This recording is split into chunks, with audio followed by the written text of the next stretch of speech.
রমজানের রোজার মাধ্যমে আল্লাহ আমাদেরকে পরহেজগার কেমনে বানাইছেন, পরহেজগারি কেমনে শিখাইছেন। নির্দিষ্ট একটা সময় 1 মাস পর্যন্ত সুবহ সাদিক থেকে নিয়ে সূর্য ডোবা পর্যন্ত তুমি যেহেতু রমজানের রোজার মাধ্যমে এই নিয়মের হেফাজত করে শিখে ফেলছো, হালাল বিবি সামনে আছে এরপরেও ব্যবহার করো নাই, হালাল খাবার সামনে আছে তারপরেও ব্যবহার করো নাই, তাহলে হারাম থেকে বাঁচতে পারবে না। হালাল বিবি সামনে থাকলেও যখন তুমি স্পর্শ করো না রোজা ঠিক রাখার কারণে, হালাল খাদ্য সামনে থাকার পরেও খাও না রোজা ঠিক রাখার কারণে, তোমার তাকওয়া তোমার পরহেজগারি ঠিক রাখার কারণে হারাম খাদ্য, হারাম সম্পর্ক, হারাম যৌনাচার থেকে তুমি নিজেকে বাঁচাবে। তুমি যদি আমার জন্য আমার সাথে জিম্মাদার নিতে পারো, 2টা অঙ্গের জিম্মা দিতে পারো, গ্যারেন্টি দিতে পারো, হেফাজতের গ্যারেন্টি। একটা হলো 2 চওয়ালের মাঝখান অর্থাৎ জবান, আরেকটা হলো লজ্জাস্থান। এই 2টা অঙ্গের জিম্মাদারি তুমি নাও, তোমার জান্নাতের জিম্মাদারি আমি নিলাম। লাইন বুঝাইতেছে আপনাদের? এক হাদিস রমজানের ব্যাপারে নবীজি বলেন, আউয়ালুহা রাহমাতুন আওসাতুহা মাগফিরাতুন ওয়া আখিরুহা রিদওয়ানুন মিনাল্লাহ। প্রথম 10 দিন রহমত, দ্বিতীয় 10 দিন মাগফিরাত, তৃতীয় 10 দিন নাজাত। খুব ভালো করে বুঝবেন, প্রথম 10 দিন রহমত, তবে এই রহমত সবার জন্য। দ্বিতীয় 10 দিন মাগফিরাত, এই মাগফিরাতও সবার জন্য। তৃতীয় 10 দিন নাজাত, নাজাতও সবার জন্য। আল্লাহর রাসূল যে বললেন প্রথম 10 দিন রহমত, রমজানের এই প্রথম 10 দিনই কি আল্লাহর রহমত নাযিল হয় না বছরে কোনো সময় আছে? রহমত নাযিল হওয়ার মতো সময় আরো আছে না নাই? কথা বুঝে আসতেছে আপনাদের?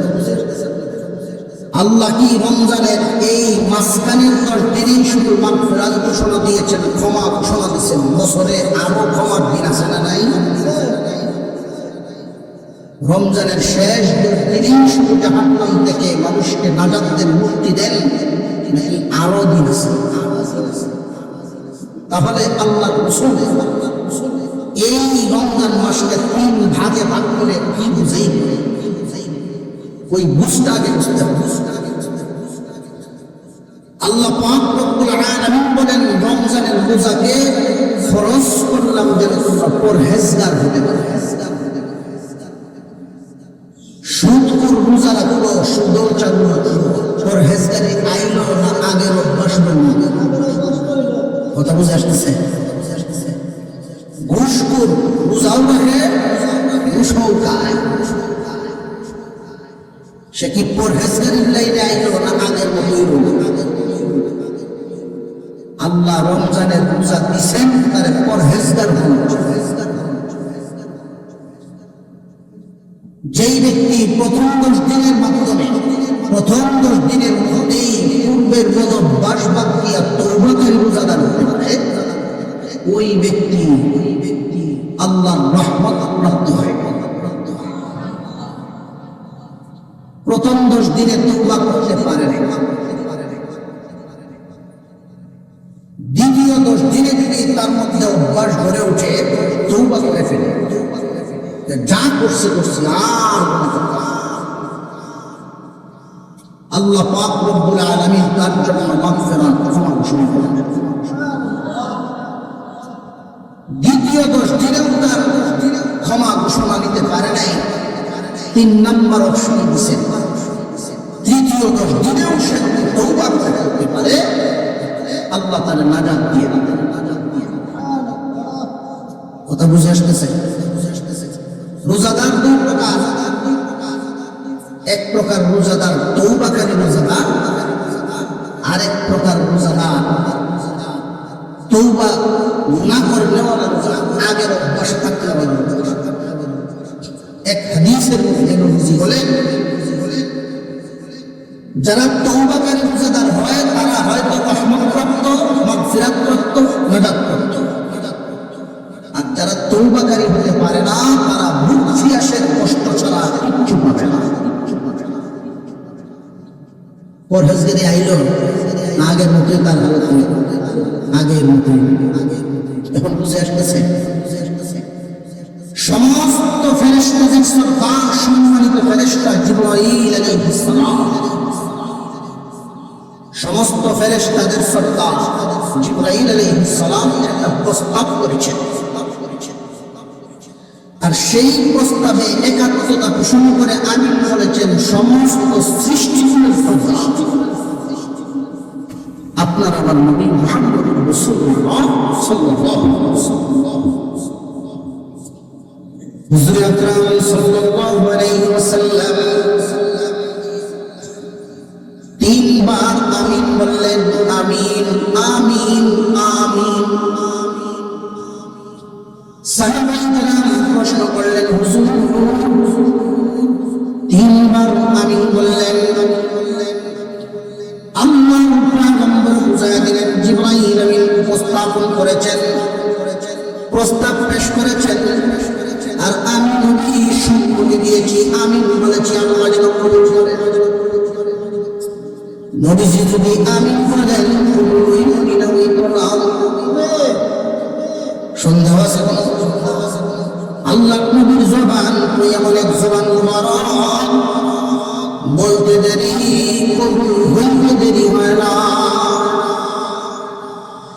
জিবরাইল আলাইহিস সালাম 3টা প্রস্তাব দিলেন, 3 দল মানুষ ধ্বংস হোক। দয়ার নবী যিনি উম্মতের কান্ডারি, উম্মতের প্রতি দয়ার নবী তিনি বললেন আমিন। 3 দল মানুষ রহিমাদান রাজুলিন, আল্লাহর পয়গম্বরদের জন্য অপমান অপদস্থ হওয়া, লানত করেছেন, বদদুয়া করেছেন, তারা ধ্বংস হোক 3 দল মানুষ। জিবরাইল আলাইহিস সালাম প্রস্তাব করলেন, নবীজি আমি 3 দল মানুষ ধ্বংস হওয়ার প্রস্তাব করলাম, আল্লাহ আপনি বলেন আমিন কবুল হোক। প্রস্তাবকারী কেমন আর আমিন বললেও না কেমন? প্রস্তাব করেছেন যিনি, তিনি হলেন সমস্ত ফেরেশতাদের সর্দার। আমিন বলেছেন যিনি, তিনি হলেন সমস্ত সৃষ্টিকুলের সর্দার। এই 3 দলের বাঁচার কোন পথ আছে? তাদের ধ্বংস নিশ্চিত। আল্লাহ যেন এই 3 দল থেকে আমাদেরকে হেফাজত করেন, বলুন আমিন। 1 নাম্বার,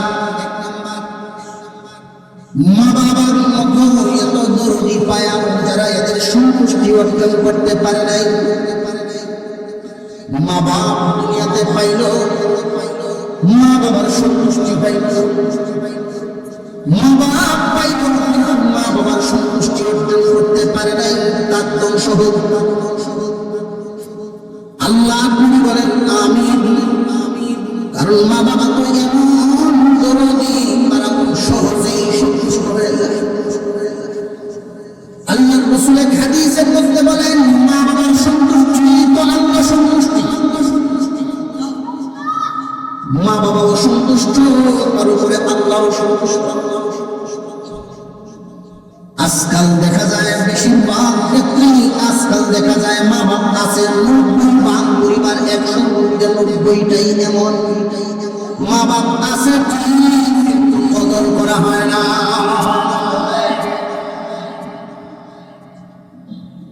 সমাজ ব্যবস্থাও, আমাদের সমাজপতি যারা বর্তমান সমাজ চালান না, তারাও এখন গা ছাড়া তারাও এখন নজর নেই। কোন ছেলে তার বাবার সাথে বিয়াদবি করলো, যিনি এলাকা পরিচালনা করেন, মাতাবরি করেন, উনি কোনো এক সময় না কাল লাগে মোজামত করে। কিন্তু এমন একটা সময় ছিল আমাদের সমাজ ব্যবস্থাটা, কোন গ্রামে যদি মা বাবার সাথে বিয়াদবি করতেন ছেলে, ওই গ্রামের মাতাব্বর একটা শাস্তি দিতেন। এই বয়সের যত ছেলে আছে সব এক শাস্তি দিচ্ছে, সব শুধু মার সাথে বিয়াদবি করছে। এলাকার মাতবর ঝুঁকে আছে, উনি আরো 2-4 জন ছেলে করেন, মার সাথে বেয়াদবি করছো, শাস্তি রূপমূলক যা দিবেন তাই মানা। তার ভেট কলসি পানি বুঝিয়ে গলা প্রশ্রয় পেট পর্যন্ত গেছে, সারা গ্রাম লয়ে আর মুখ দিয়ে স্বীকার করে মার সাথে বেয়াদবি করছিলাম, এই জন্যই শাস্তি। যত ছেলেরা দেখবো এটিও পানি সোজা আর তোর জীবনে শিক্ষা। আজকাল বর্তমান সমাজে মা বাবার সাথে কি পরিমাণ বেয়াদবি, বিচার করুন না ভোট করে দিয়ে বাপের জায়গা কিতাব বাপের করে কিতাব বাপের মনে মনে বাবা বুঝি না তো এমন জিনিস নেই, তোর সামনে বুঝিয়ে থাকি।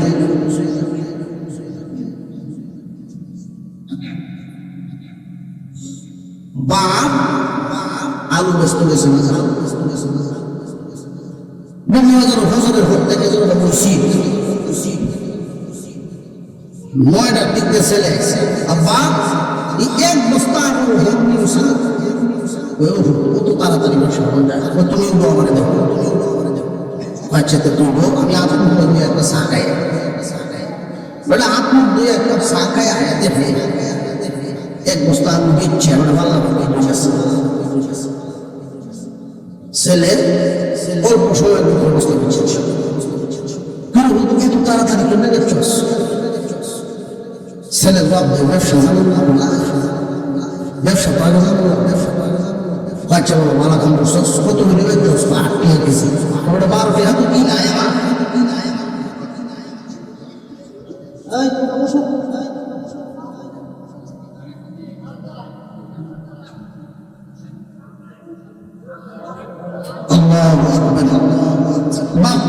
আফসোস করবো কত, আচ্ছা যা যাই করছো হারিয়ে দে, 8 টাকা যাবে সেই পয়সা নিয়ে দে, তো তোমার আসলে আমার কাছে নাই। আমি মাত্রে দেখবো পারি না ওই সময় কথা বলবেন নাই যেটা লাগে 1 কেজি, 5 কেজি ফুট সঠিক বোঝার কারণে, এটা বেশি বোঝার কারণে বেশি বুঝি। আল্লাহ পাক রব্বুল আলামিন যুবকদেরকে সহি বুঝতে বলুন আমিন। মা বাপ যদি অসন্তুষ্ট হন তো আল্লাহ সন্তুষ্ট হয়ে যান, মা বাপ সন্তুষ্ট আল্লাহ সন্তুষ্ট। যুবক মা বাবাকে সন্তুষ্ট করার জন্য তেমন কষ্ট করতে হয় না। মা বাবা তোমার কাছে এই আশা করেন না যে তোমরা মাছ কিনে খাওয়াইবা, দামি দামি কাপড় পরাইবা, এই আশা করেন না। প্রত্যেক মা বাবা সন্তানের কাছে আদর আচরণ আশা করে। প্রত্যেকটা মা বাবা সন্তানের কাছে ভালো আচরণ আশা করে। মা বাপ যদি শুনতে পায় সন্তানের ডাক দিয়েছে আব্বা আম্মা, মা বাবার কলিজায় এক ধরনের শান্তি অনুভব হয়। যুবক নতুন নতুন বিয়ে করলো, এক বাপের এক বাবায় বড় আদর করে বিয়ে শাদী করায় সংসার পাতায় দিল। কিছুদিন পরে বৌমার শাশুড়িকে ঝগড়া শুরু হয়। বৌমা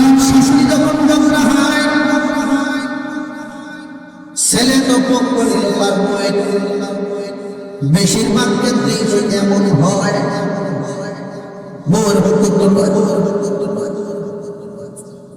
বাবা মুরব্বী মানুষ চিন্তা করলেন ঝগড়া বাড়ায় লাভ নাই।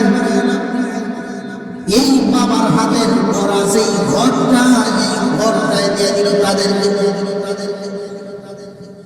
বাড়িটাও তো বাপের খাতাই, ঘরটাও বাপের হাতের। নাও তোমরা এখানে বসবাস করো, আর আমরা তো জীবন শেষ পর্যায়ে ঘোরাঘুরি ছোট্ট করে সময় কাটায় আলাদা হয়ে গেল। বউ নিষেধ দিয়েছে সাবধান, মা বাবার সাথে কথা বলা যাবে না। মা বাপের ডাকে না, কথাবার্তাও নাই। এইভাবে দিন যাইতে যাইতে 3 বছর, 3টা বছরের ভিতরে কোনদিন আব্বা এবং আম্মা শব্দ উচ্চারণ করেনি। আল্লাহ পাক এই যুবককে একটা সন্তান দান করলেন। এই সন্তানটা 40 দিনে কোনো বয়স হয় নাই। একদিন হঠাৎ করে এই যুবকের বিবেকটা জাগ্রত হয়ে গেল। কিছুক্ষণ পরে পরে বাচ্চার কান্নার আওয়াজে তার ঘুম ভাঙে। তখনই তাকায় দেখে বিবি সন্তানের পেশাব করা কাপড়টা পাল্টাইতেছে। কি পরিমাণ কাপড় লাগে, পেশাব একটু পরে পরে বাচ্চা পেশাব করে, মা কাপড়টা শুধু পাল্টায় দেন। শেষ রাত্রিতে বাজার করে যত কাপড় ছেড়ে যাবে সব শেষ। আবার পেশাব করছে বাচ্চায়। এই যুবক মনে মনে ভাবেন দেখি এখন কি করে। এখন দেখা যায় সন্তানকে বিছানায় শোয়ায় না, আর আঁচল দিয়া পেঁচ দিয়ে বুকের সাথে জড়ায় দিচ্ছে।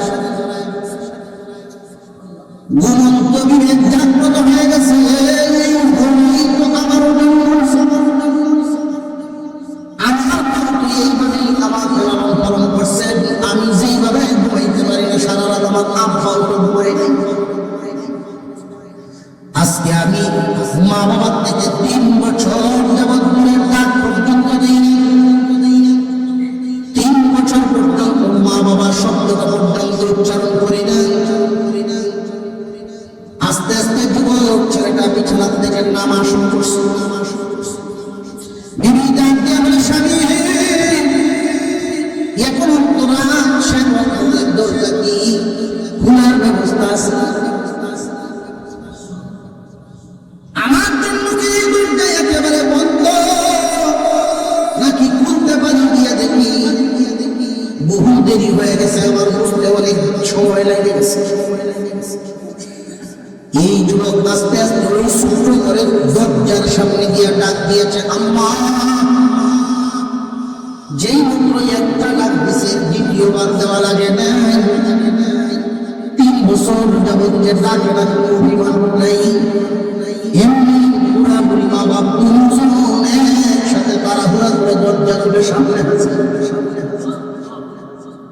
কিরে বাবা, এত গভীর রাতে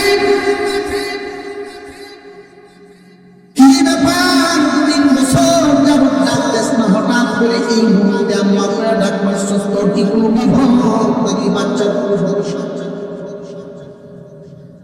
ছেলে মা বাবার পায়ে ধরতে পড়ে গেছে। ভুল করে ফেলছি, 3টা বছর যে ডাক দেই নাই। ইয়ার ধরো তোমরা রাগ করে থাকো নাই, অভিমান নাই। ডাক দেওয়ার সাথে সাথেই তো সামনে হাজির হয়ে গেছে।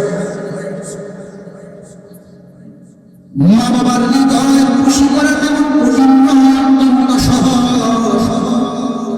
মা বাপ তোমার একটু ভালো আচরণের আশা করেন। তুমি যদি ভালো আচরণ দেখাও, মা এবং বাবা খুশি হয়ে যায়।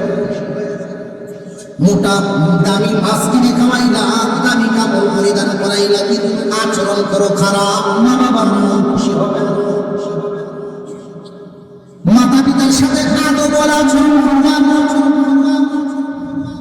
নিম্ন আওয়াজে কথা বলবা, আদবের সুরে কথা বলবা। এটাই আল্লাহর আদেশ। পুরুষদের জন্য জানিয়ে রাখবেন, পুরুষদের জন্য আল্লাহর হুকুমের পরেই মা বাবার আদেশ মানা। আল্লাহর হুকুম, আল্লাহর পাওনা আদায় করার পরেই মা বাবার পাওনা আদায় করা লাগবে। পুরুষ জাতি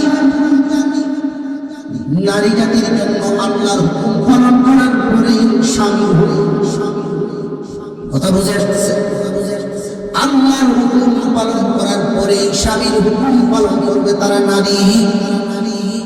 পুরুষ জাতি আল্লাহর পাওনা আদায় করার পরে মা বাবার পাওনা আদায় করবে। মা বাবার পাওনা আদায় করবে কেমনে? তারা আমরা আদায় করছে কেমনে? কথা বুঝে আসতেছে?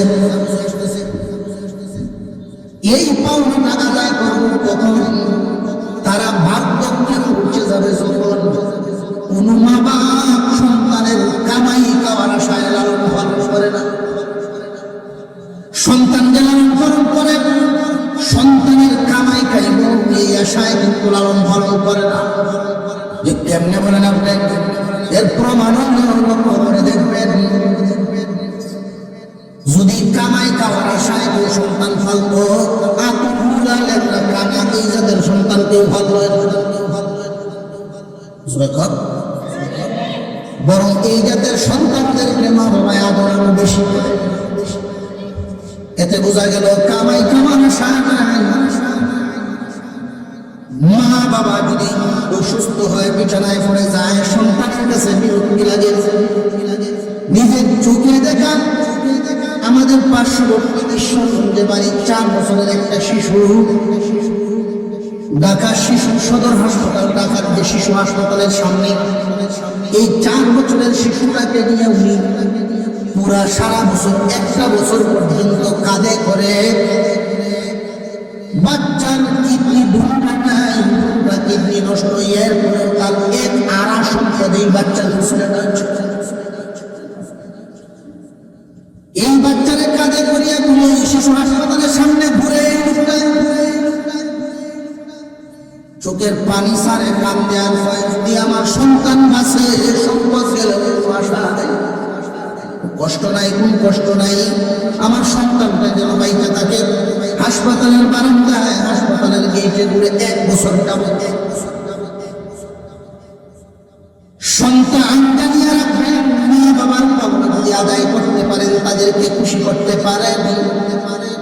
যে সমস্ত সন্তানাদিরা মা বাবারে খুশি করতে পারবে, মা বাবার সন্তুষ্টি অর্জন করতে পারবে, আল্লাহ পাক এই জাতীয় সন্তানদের প্রতি সন্তুষ্ট হয়ে যান। সন্তুষ্ট হয়ে 4টা পুরস্কার দেন, 3টা দেন দুনিয়াতে, 1টা দেন আখিরাতে। দুনিয়ার জমিনের 3টা নিয়ামত। 1 নম্বর নিয়ামত কামাই রুজিতে আল্লাহ বরকত ঢেলে দেন। 2 নম্বর তার নিজের যে সন্তানাদি হবে মানুষের মতো মানুষ হয়ে। 3 নম্বর যতদিন আল্লাহ তারে বাঁচায় রাখবেন, সুস্থ একটা হায়াত দিবেন, বিছানায় ফেলায় মানুষের করে বোঝা বানাবেন। দুনিয়াতে 3টা নিয়ামত। দুনিয়া থেকে মার নামে একটা, বাবার নামে একটা। জান্নাতের 2টা দরজা তুলে রাখবেন, যেটা দিয়ে ইচ্ছা ওইটা দিয়ে লিখে যাও। পক্ষান্তরে মা বাবা যদি অসন্তুষ্ট থাকে, তোমার জন্য 4টা গজব। পেরেশানি যতই করো, যত ইনকামই করো না কেন, টাকা পয়সা রুজি রোজগার যতই করো, পেরেশানি যতই করো, মাসে 5 লাখ টাকা ইনকাম, এরপরে পেরেশানি দূর হবে না যদি মা বাবা অসন্তুষ্ট হয়। 2টা অঙ্কের হাতিয়া নিয়ে পীরের দরবারে গেলে এরপরেও লাভ নাই। পীরকে দিয়ে দোয়া করাই না, পেরেশানি দূর হইতো, কাম হইল না। আমি বলি খানায় কাম দিলাম করে কাটলেও কাম হবে না, কারণ তোমার দোয়া বা বরকতের সিন্ধু তোমার ঘরে সেখানে তালা মেরে আছে। বরকতের সিন্ধু তো তোমার ঘরে। মা বাপ যদি খুশি বানাইতে পারো, মা বাপ যদি সন্তুষ্ট থাকে, আল্লাহ তোমার প্রতি সন্তুষ্ট হয়ে যাবেন। মা বাবারে সন্তুষ্ট করা তেমন কোনো কঠিন কাজ নয়, সহজ ব্যাপার। তুমি আচরণ করবা সুন্দর, মা বাবার সামনে উচ্চ আওয়াজে দমকে সুরে তাদের সাথে কথা বলবা না। তোমার হৃদয়ে সর্বোচ্চ আদব যেটা আছে ওইটাই রাখবা মা বাবার জন্য। কিন্তু আদব কায়দা মা বাবার সামনে আজকাল দেখায় না, দেখায় ভিন্ন মানুষের কাছে। মা বাবার সামনে দম খায়া কথা কয়। মুসলমান ইমানদার ভাইয়েরা নাম্বার, মা বাবার মতো নিয়ামত পায়াও যারা আল্লাহ সন্তুষ্টি, মা বাবার সন্তুষ্টির মাধ্যমে আল্লাহকে খুশি করতে পারলো না, মা বাবার মতো দৌলত পায়াও মা বাবার সন্তুষ্টি অর্জন করতে পারে না, জিবরাইল আমিন ফেরেশতাদের সর্দার, সমস্ত ফেরেশতাদের সর্দার জিবরাইল আলাইহিস সালাম বলেন সে ধ্বংস হোক। সমস্ত সৃষ্টিকুলের সর্দার বিশ্ব নবী বলেন আমিন। যার ব্যাপারে এই ঘোষণা হইল তার বাঁচার পথ আছে। দুই নাম্বার, ওই ব্যক্তি ধ্বংস হোক যে নবীজির নাম শোনার পরেও দুরূহ পড়ল না। কথা বুঝে আসতেছে? তবে এখানে কয়েকটা কথা না বললে আপনারা বিভ্রান্ত। দুরূহ পড়া কয় প্রকার? 4 প্রকার। আপনার ঠান্ডা পেলে জিবায় গেলে কয় প্রকার? কয় প্রকার?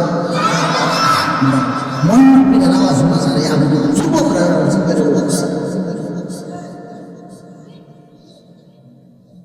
ফরজ দুরূহ পড়া, ফরজ দুরূহ পড়া ওয়াজিব, দুরূহ পড়া সুন্নাত, দুরূহ পড়া মুস্তাহাব।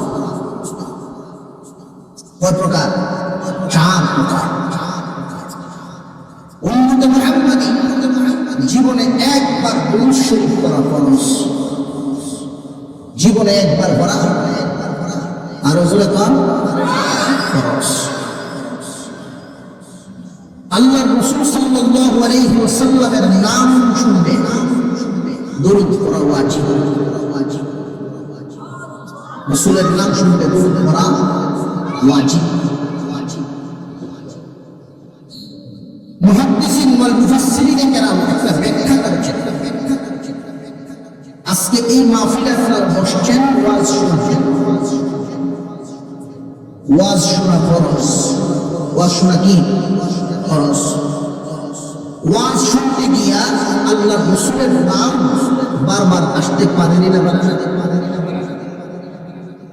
একবার পড়া ওয়াজিব। কথা বুঝে আসতেছে? কয়বার পড়া ওয়াজিব? একবার পড়া ওয়াজিব। এই যতক্ষণ বসে থাকলেন এতক্ষণের ভিতরে ওয়াজের ফাঁকে ফাঁকে নবীজির নাম আসবে। বারবারই আপনার উপরে ওয়াজিব নয়, একবার ওয়াজিব। এই বৈঠকে বারবার যতবার শুনবেন ওয়াজিব নয় কেন? ওয়াজ শোনা ফরজ, দুরূদ পড়া ওয়াজিব। ওয়াজিব বর্ণনা ফরজ, ফরজ। কথা বুঝে আসতেছে না? অনেকেই এই বিষয়টা না বোঝার কারণে ওয়াজের ফাঁকে ফাঁকে কান দিয়া গীতের দুরূদ শরীফের নামে সময় পার করে। অথচ এই টাইমটা ওয়াজ করাটা উত্তম। নবীজির নাম শুনলে, নবীজির নাম শুনলে দুরূদ শরীফ পড়া ওয়াজিব। এক বৈঠকে যদি ওয়াজ শুনতে থাকেন, দিনই কোন কাজে, যে কোন কাজে, দিনই যে কোনো কাজে ব্যস্ত থাকেন, দিনই কাজ আপনি গ্রহণ করতেছেন, দিনই ইলম, এই অবস্থায় একবার ওয়াজিব। সুন্নাত হলো প্রতি নামাজে শেষ বৈঠকে যে আমরা দুরূদ শরীফ পড়ি, সুন্নাত। এই 3 প্রকার ব্যতীত ফরজ, ওয়াজিব, সুন্নাত, 3টা জায়গা পাইলাম না? 3 প্রকার ব্যতীত জীবনে যতবার যত ক্ষেত্র আছে সববার দুরূদ পড়া মুস্তাহাব।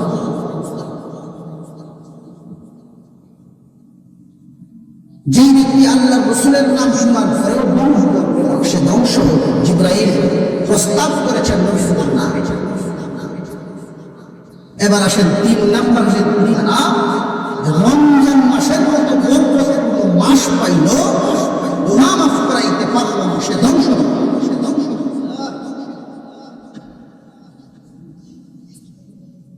রমজান রমজান মাস পাইলে গুনাহ মাফ হবে সব মানুষের, না তওবাকারী রোজাদারের? প্রথমেই কথাটা বলছিলাম, মনে আছে? রোজাদার দুই প্রকার, তওবা করনে ওয়ালা, তওবা না করনে ওয়ালা।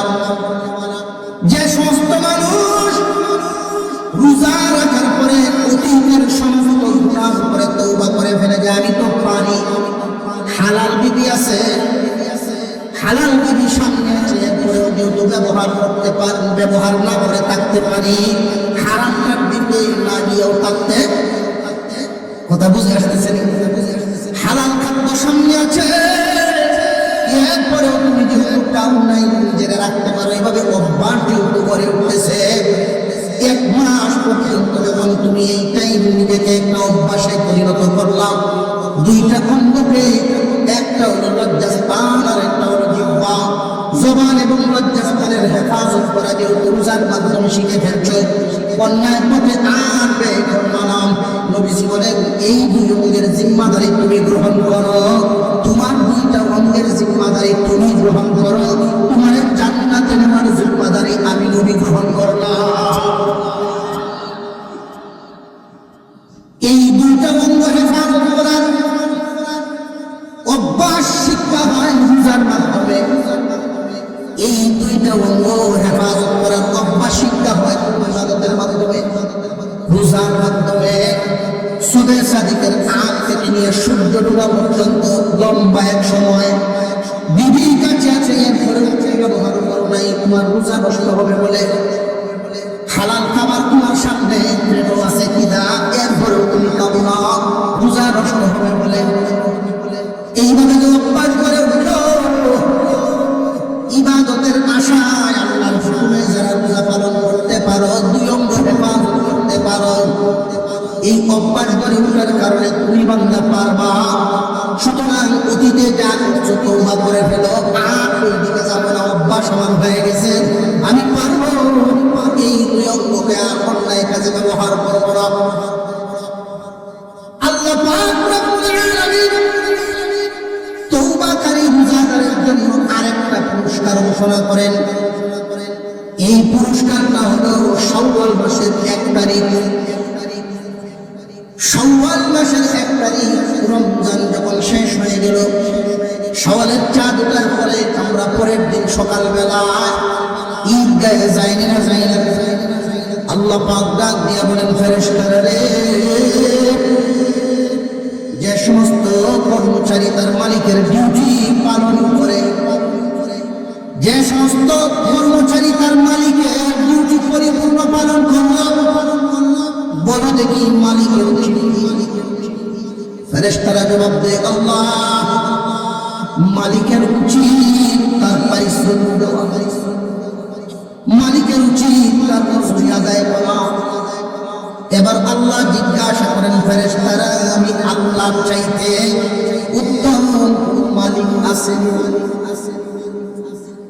আমার চাইতে উত্তম কোন মালিক আসেনি? ফেরেশতারা বলেন, না, আপনার চাইতে উত্তম কোন মালিক নেই, আপনার চাইতে ভালো কোন মালিক নেই। আল্লাহ বলেন, তাহলে তোমরা সাক্ষী থাকো, রমজানের পবিত্রতা রক্ষা করে তওবাকারী রোজাদার হয়ে যারা এখানে আসলো, অতীতের জিন্দেগির যত গুনাহ ছিল সব গুনাহ থেকে তওবা করে ফেলছে, লজ্জাস্থান আর জিহ্বা হেফাজতের অভ্যাস করে ফেলছে, আমি আল্লাহ এদেরকে এমন ভাবে মাপ দিলাম, নবজাতক শিশুর মতো নিষ্পাপ বানায়া দিলাম। এখন বুঝাইছে, বুঝা দেওয়ার উদ্দেশ্য আল্লাহ যে বুঝা দিলেন, আল্লাহ চান না তার কোন ইমানদার বান্দা গুনাহ সহ দুনিয়া, কারণ গুনাহ সহ চাললে সাজা, এই গুনাহ নামক ময়লা নিয়ে জান্নাতে যাওয়া যায়। ময়লা তো সাফ করতে, এই ময়লা সাফ করার জন্য নিবেন কোথায়?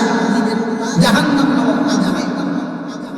কাফেরদেরকে আল্লাহ পুরাবেন লাকড়ির মতো, ইমানদারকে আল্লাহ পুরাবেন স্বর্ণের মতো।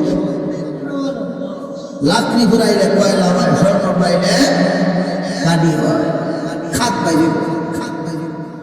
তুমি যদি তোমার গুণাগত ময়লা দুনিয়াতেই সাফ করে, আল্লাহ তোমাকে জাহান্নামে না চলাইয়া জান্নাত দিয়ে দিবে। আমরা এখানে যারা আছি এরকম সামর্থ্যবান কেউ আসুন যে না ডিসেম্বর বছর ডাক্তার আমি আগ্রহ অসুবিধা নেই, আসুন কি কেউ তাদেরকে দেখতাম। যদি না থাকবে তাহলে আল্লাহর হস্তে তওবা করেন দেখুন ইনশাআল্লাহ। যেহেতু রোজার মাধ্যমে আমি আমার জিহ্বার জাস্তান হেফাজত করার অভ্যাস করার একটা লম্বা সময় পানি হালাল বের সামনে গেলাম, ক্ষুধা পেটে খাদ্য সামনে খাইলাম বলে বোঝা গেল আমি পারি, অভ্যাস গড়ে উঠবে, অতীতের গুলোর দিকে লজ্জিত হয়ে তওবা করে ফেলবে। আল্লাহ বলেন বান্দা আমি তো সব মাফ করে দিই। ঘুরাইয়া ঘুরাইয়া আল্লাহ জীবনে রমজান মাস বছর ঘুরে সামনে হাজির করেন, তুমি পরহেজগার আল্লাহ চান বান্দাকে পবিত্র বানায় দুনিয়ার সামনে। গুনাহ নামক ময়লা নিয়ে বান্দা দুনিয়া ছাড়ো, আল্লাহ এটা চান। আমরা কিন্তু সোজা হইয়া সোজা প্রত্যেকই হইয়া যে ব্যক্তি সোজা হইয়া আনে হয়তো মূল্যে সোজা, মূল্যে সোজা মূল্যে সব সোজা। তো আমার ওয়াজ করার উদ্দেশ্য হইল মূল্যে সোজা সোজা হইয়া বলে আগে সোজা হন করে সোজা হইয়া মরে পড়তে সাফে আর বেগে একটা একটা মুস্ত হইয়া দেয়। এই সুযোগে ব্যাংক দিন করে বুঝত তোমার বডিটা কত সুন্দর বানাইছে। তোমার যে সময় তুমি ফোনা ধরো, চোখ ধরো, সতর্ক ধরো, এইসব কি সুন্দর দেখা যায়। বিলের তোমার আড়াটা দেখতে দেখতে আড়বে সুযোগ পাবে, সুযোগ আড়বা যে বুদ্ধি দেখছে ফুট করে উঠছে, আর সাপের ফুট করে ওটাকে ব্যাগ লাভ থেকে খাওয়া উঠছে। তার তো হুচ্ছুতানি করা এমনি একটা খেতে নিয়ে গরু রাখতেছে, কয়েকটা গুণা ভাঙতেছে, প্রত্যেকের হাতে হেদায়ত আছে। এমন ভিড়ে দিচ্ছে একবারে সোজা, একবারে সোজা। বাচ্চারা দেখবেন সাপ মারিয়া যে নমাজ হয়ে হতো এটা হতো হতো আমরা বলতে করছি। এরপরে একটা কবিতা সাপ মারা নেই কোনো বিষ, আমার একটা ছেলে দিস গুণ নাই। সাপ যখন একটা কুকুর শোয়াইছে তখন কালকে উঠেছে, হ্যাঁ বুঝত হাওয়ানি সোজা হইলা আমার ওয়াজ হইলা না, হেদায়েত বুঝা গেছে সোজা আমরা হলো আজরাইলের সাক্ষাতের ধরে রাত চাপা পায়। এর আগে হইতে পারবে সফল। ছোট্ট একটা সবকের আলোচনা করেই আমি দোয়া নিয়ে বিদায় করব। রমজান মাসে তওবাকারী রোজাদার হওয়ার পরে আপনি যেন সেই তওবার উপরে অটল থাকতে পারেন, এই জন্য বেশি বেশি করে চলতে ফিরতে আমাদের নজরে চলাফেরায় অজানা অনেক ভুল, ছোট্ট থেকে ছোট ভুল হয়ে গেল সাথে সাথে তওবা করতে হবে। আত্তাইবু মিনাদ যামবি কামান লা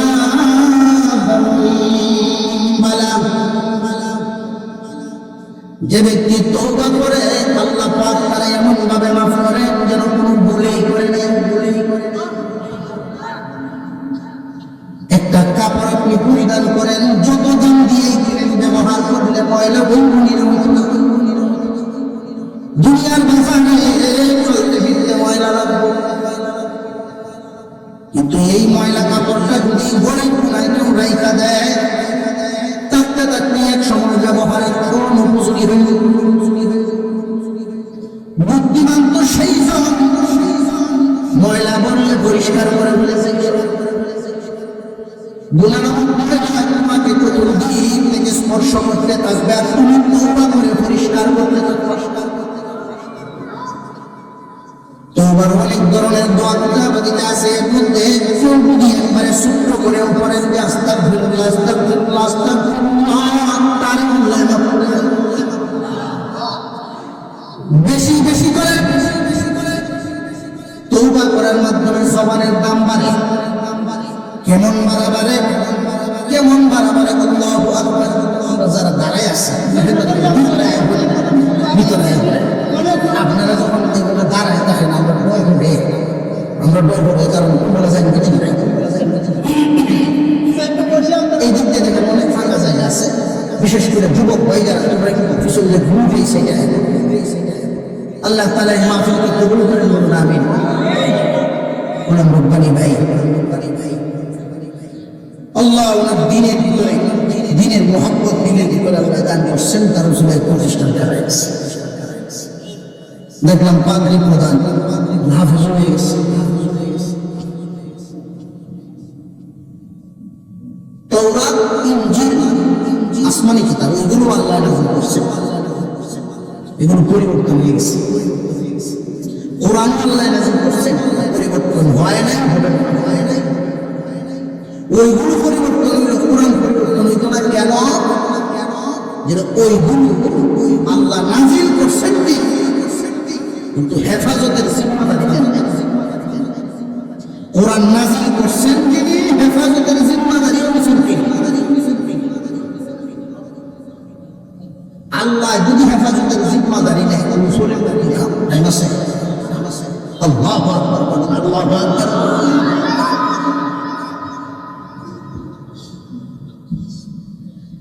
আস্তাগফিরুল্লাহর মাধ্যমে জবানের মর্যাদা বেড়ে যায়। যে ব্যক্তি আস্তাগফিরুল্লাহ পড়ে পড়ে তার জবানে তাসবিহ বানায়, ভুল হইলেই তওবা করে, আল্লাহ বলেন বান্দা তোমার জবান আমার কাছে মাফ করে দাও। এই জবানে যা করবা আমার কাছে কবুল। আমাদের মাযহাব চার, এর মধ্যে একটা মাযহাব হলো হাম্বলি মাযহাব। এই হাম্বলি মাযহাবে ইমাম আহমদ ইবনে হাম্বল রাহমাতুল্লাহি আলাইহি, এই আহমদ ইবনে হাম্বল রাহমাতুল্লাহি আলাইহি উনি সফর করতে বাইরেছেন। আমাদের অবস্থা তো হইল যদি ছবিও দেখে না মাথা রাত ধরে রাখলাম, আমার কাছে আপনার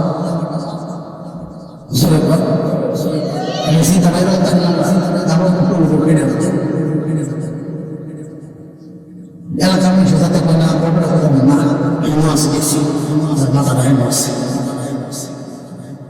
কিন্তু আহমদ ইবনে হাম্বল রাহমাতুল্লাহ আদত ছিল, নর্তবিয়ত ছিল, উনি নিজেকে চুপায় রাখতেন, প্রকাশ করাটা পছন্দ করতেন।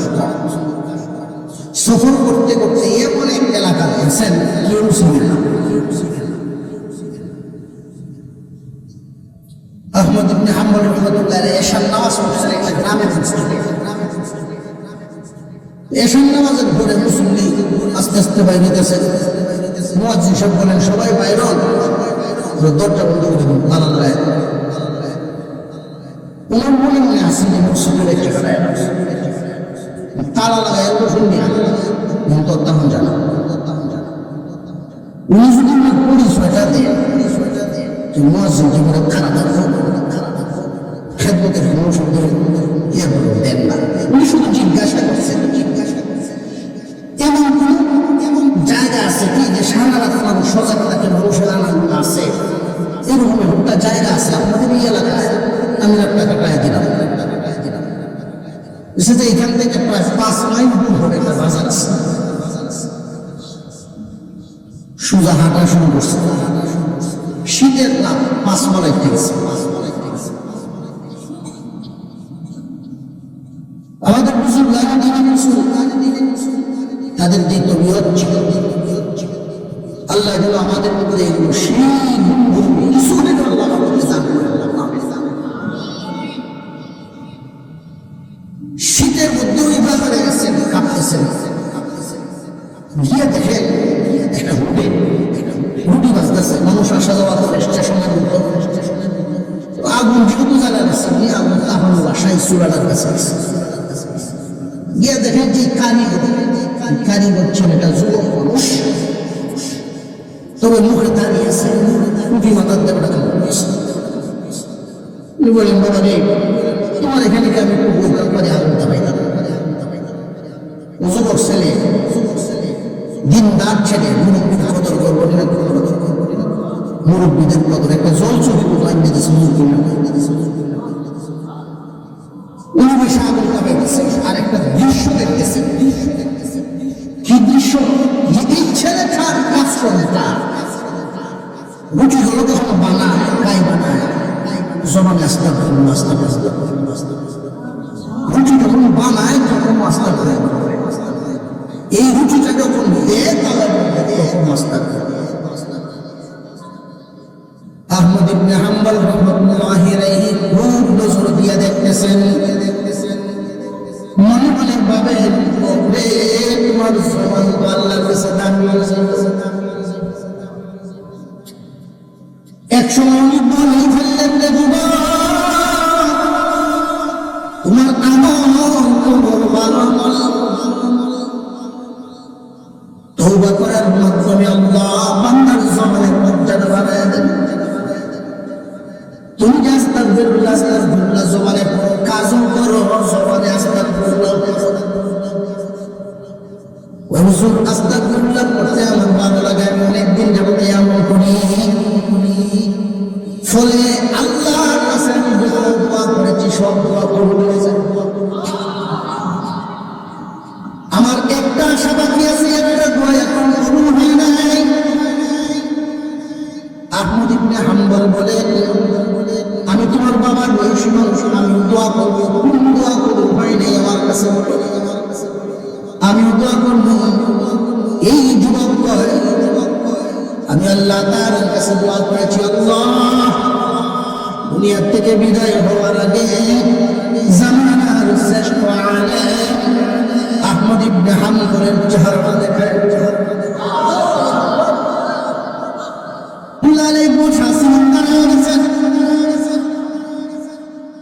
এই দোয়া বুঝে আল্লাহর কাছে করছেন, হ্যাঁ এটা করছি। দুই হাত সামনে দিতে বাড়ায় দেন,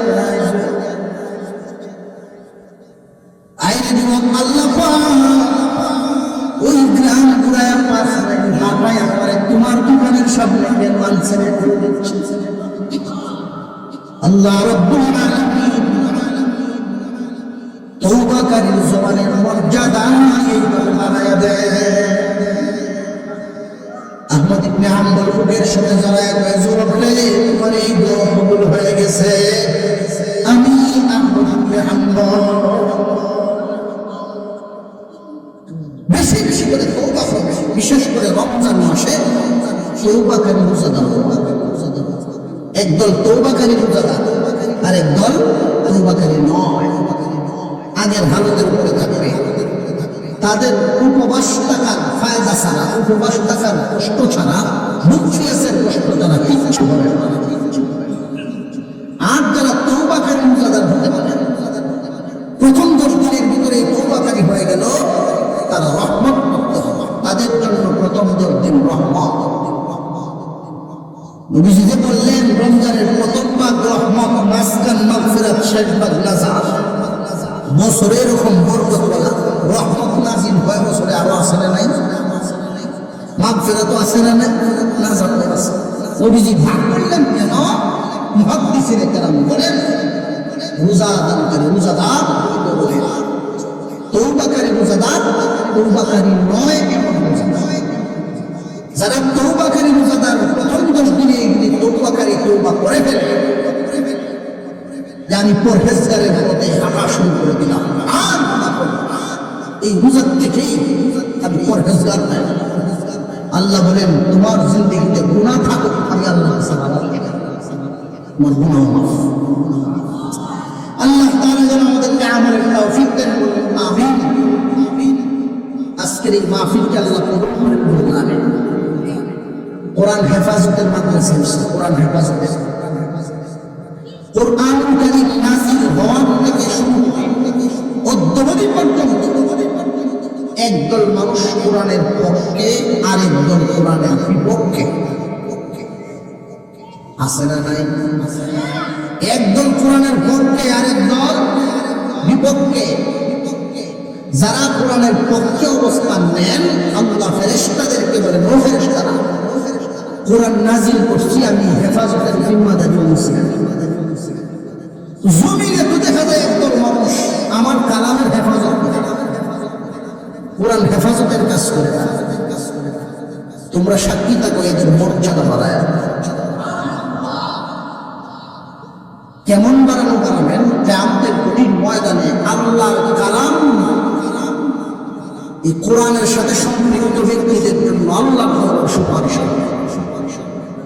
আল্লাহ যেন আমাদেরকে কবুল মঞ্জুর করেন, আমিন।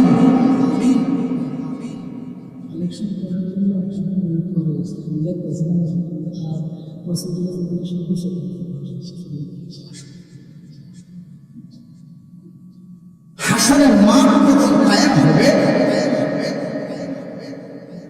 লৌহে মাহফুজ কুরআনুল কারীম দুনিয়াতে আসার আগে কোথায় ছিল? লৌহে মাহফুজ। আল্লাহ পাক জিজ্ঞাসা করবেন, লৌহে মাহফুজ আমার কালাম না তোমার হেফাজত ছিল, আমার কালাম কই? আল্লাহ পাক রব্বুল আলামিন লৌহে মাহফুজকে জিজ্ঞাসা করবেন, আমার কালাম কই? আমার কালাম। লৌহে মাহফুজ জবাব দিবে, আল্লাহ জিবরাইল আমার কাছ থেকে নিয়ে গেছে। আল্লাহ পাক জিবরাইল আলাইহিস সালামকে জিজ্ঞাসা করবেন, জিবরাইল আমার কালাম যে আনছো হেফাজতের সাথে আনছো, কই আনছো? আপনার হাবিবের কাছে তো পৌঁছায় দিয়ে আসলাম। আপনার আমার পয়গম্বরকে আল্লাহ জিজ্ঞাসা করবেন, দোস্ত আমার কালাম আপনার কাছে ছিল, হেফাজত করছেন? সাল্লাল্লাহু আলাইহি ওয়াসাল্লাম বললেন, আল্লাহ আপনার কালাম হেফাজতের জন্য আমি তায়েফে করে রয়েছি। আপনার কালামের হেফাজতের জন্য আমি উহুদের দাঙ্গার শহীদ করেছি। আপনার কালাম হেফাজতের জন্য আমার কষ্টে করা সাহাবীরা, আমার কষ্টে করা সাহাবীরা নিজের গুনাহ শহীদ হয়ে গেছে।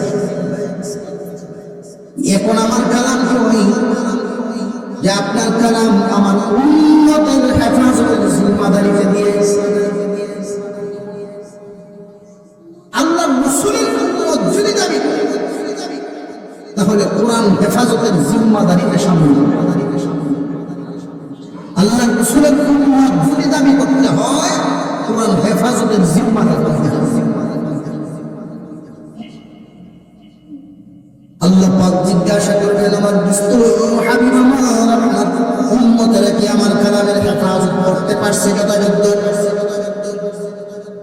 হুজুর আকরাম সাল্লাল্লাহু আলাইহি ওয়াসাল্লাম বললেন, আল্লাহ আপনার কালামের হেফাজত কি পরিমাণ করছে বা কেমনে করছে না করছে আমার উম্মতকে জিজ্ঞাসা আপনি আমার উম্মতকে জিজ্ঞাসা করিয়েন না, বরং আপনি আপনার কালামকে জিজ্ঞাসা করেন, আপনার কালামকে জিজ্ঞাসা করেন। আল্লাহ পাক ডাক দিবেন আল্লাহর কালামকে। ওই দিন হাসরের মাঠে হাফেজ কোরআনদের সিনার ভিতর থেকে আল্লাহর সামনে আল্লাহর কালাম হাজির হবে। আল্লাহ পাক জিজ্ঞাসা করবেন, আমার কালাম উম্মতে মুহাম্মাদি আমার হাবিবের উম্মত তোমার হেফাজত করছেন? করিয়া থাকলে কেমনে হেফাজত করছে কিছু বর্ণনা দেয়। আল্লাহর কালাম বলতে থাকবে, আল্লাহ একদল মানুষ তো আমার হেফাজত করেছে, আমাকে বস্তু করা তাম পৃথিবীর জমিনে যদি কোন লাইব্রেরিতে কোরআনের কপি না পাওয়া যায়, এরপরে কোরআন কেউ বদল করতে পারবে না। কারণ চলতে ফিরতে কোরআন আল্লাহ পাক রাখছেন। কুরআনুল কারীমের হাফেজদের দিলের ভিতরে আল্লাহর কালাম মাহফুজ করছে।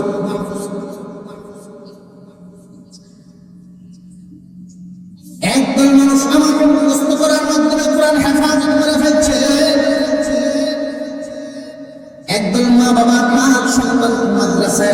বছর 8 বছর 10 বছরের সময় দিয়ে দিত যেই শিশুটা মার সাথে ঘুমাইবার কথা ওই শিশু মাদ্রাসার ফ্লোরে ঘুমায় উদ্দেশ্য একটাই আল্লাহর কালামের হেফাজত করা প্রচন্ড শীতের মধ্যে মা এবং বাবা যখন ল্যাপটপে ঘুমায় মা বাবার তখন মনে হয় যে তাদের পরিবার টুকরা সন্তানটা মাদ্রাসার মনের সান্ত্বনা দিত তুমি একাবাই মন দেই না আল্লাহর দেওয়া সন্তান আল্লাহর কালামের হেফাজতের জন্য আল্লাহ পাক ঘোষণা করলেন ফেরেশতারা এমন কুরবানিওয়ালা বাবা যার সন্তানকে দুনিয়া কামাইয়ের জন্য দেয় নাই কোরআন হেফাজতের জন্য দিয়ে দিছে এই বিশাল হাসরের মাঠে এই কোরআনে হাফেজ আলেমদের মা বাবারে খুঁজে খুঁজে বের করবে হাফেজ আলেমদের মা বাবাকে খুঁজে খুঁজে নিয়ে যায় সাইড করো প্রত্যেকের মাথায় নূরের পরায়া দাও হাফেজ কোরআনদের মা বাবা আলেম ওলামাদের মা বাবার মাথায় নূরের টুপি পরায়া দেওয়া হবে এবার আল্লাহ পাক ঘোষণা দিবেন ও আমার কালামের হেফাজতকারীগণ আপনারা পুরস্কার গ্রহণ করেন আপনাদের মর্যাদা আমি বাড়াইয়া দিচ্ছি আল্লাহ ঘোষণা হবে আমার হাফেজগণ কোরআন হেফাজতকারীগণ তোমরা তোমাদের পুরস্কার বুঝিয়ে দাও কি পুরস্কার ঘোষণা দিবেন قال النبي صلى الله عليه وسلم من قرأ القرآن فاستغفره فأحل حلاله وحرم حرامه أدخله الله الجنة وشفعه في 10 من أهل بيته كلهم قد وجبت لهم النار الله পয়গম্বর বলেন হাসরের মাঠে হাফেজ কুরআন আল্লাহর কালামের হেফাজতকারী যারা এদেরকে আল্লাহ পুরস্কার ঘোষণা দিবেন প্রত্যেকের আহাল থেকে পরিবার পরিজন থেকে এমন 10 জন মানুষ যাদের সাজা ঘোষণা হয়ে গেছে জাহান্নামের রায় হয়ে গেছে 1 কোটি বছর 10 কোটি বছর 20 কোটি বছর জাহান্নামে জ্বলবে এমন রায় হয়ে গেছে আল্লাহ নবী বলেন এই সাজাপ্রাপ্ত আসামিদের পক্ষে হাফেজ কোরআন আল্লাহর দরবারে সুপারিশ করবে আল্লাহ তাদের মাফ করে দেবেন হাফেজ কোরআন ডাক দিয়ে বলবে আল্লাহ আমার চাচারে বলে তোমার জাহান্নামের ফেরেশতারা আমার চাচারে নিয়ে তার মাফ করে দেবে আমার বড় ভাই নিয়ে যায় আমার দাদারে নেয় আমার নানারে নেয় তারা মাফ করে দাও সাজাপ্রাপ্ত আসামিকে হাফেজ কোরআনের সুপারিশে মাফ করে দেওয়া হবে এইভাবে সুপারিশ করতে থাকবে হাফেজরা আলেমগণ হাফেজ কোরআন 10 জনের পক্ষে সুপারিশ করবে আলেম আমাদের সংখ্যা উল্লেখ করা হয় নাই আলেমদের মর্যাদা অনুযায়ী তাদেরকে আলেমদের মর্যাদা অনুযায়ী সুপারিশের পাওয়ার দেওয়া হবে আল্লাহর নবী শুধু বলেন 3 দল মানুষ কিয়ামতের কঠিন ময়দানে সুপারিশ করবে একদল তো হাফেজ কোরআন আর আলাদা আরো 3 দল ইয়াশফাউ ইয়াউমাল কিয়ামা বিসালাসা আল আম্বিয়া ওয়াল উলামা ওয়াশ শুহাদা সুপারিশ করবে আর মানুষ জান্নাতের দিকে যাইতে থাকবে একদল মানুষ এক কিনারে দাঁড়ায় থাকবে তাদের বংশ আলেম নাই বংশ হাফেজ মনে মনে তামান্না থাকবে কেউ যদি এই বিপদের সময় সুপারিশ করে এদের পক্ষে স্বয়ং আল্লাহর কালাম আল্লাহর কোরআন দ্বারা সুপারিশ করা শুরু করে দিবে আল্লাহ আমি কালাম এদের পক্ষে সুপারিশ করছি বাবার রেখে যাওয়া জমিনে ঘর বাড়ি বানাই নাই বাগান বানাই নাই কোরআন হেফাজতের ঘর বানানোর জন্য জায়গা দিয়ে দিচ্ছে কোরআন কারীম হেফাজত করার জন্য ঘর বানায় দিচ্ছে কোরআন হেফাজতকারীরা যেন পড়তে পারে খাবারের ব্যবস্থা করছে কোরআন হেফাজতকারীরা বসিয়ে যেন পড়তে পারে কার্পেটের ব্যবস্থা করেছে সুযোগ সুবিধা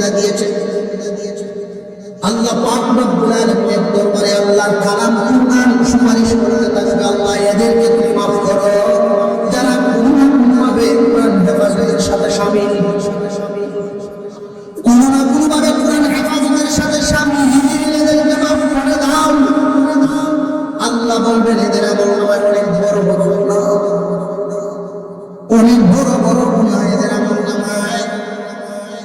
আল্লাহর কালাম বলবেন ওদের আমল নামায় গুনাহ এই জমিনে আমি সুপারিশ করেছি, গুনাহ যদি না থাকতো সুপারিশ না করতো। আল্লাহ এদেরকে মাফ করে দাও, আর যদি মাফ না করো আমি যে তোমার কালামে আল্লাহ বলবেন মনজুর। আল্লাহর কালাম নাম ধরে ধরে সুপারিশ করতে থাকবে। ওই কিয়ামতের হাসরের মাঠে আল্লাহর কালাম যেন আমাদের পক্ষে সুপারিশ করেন। আমিন।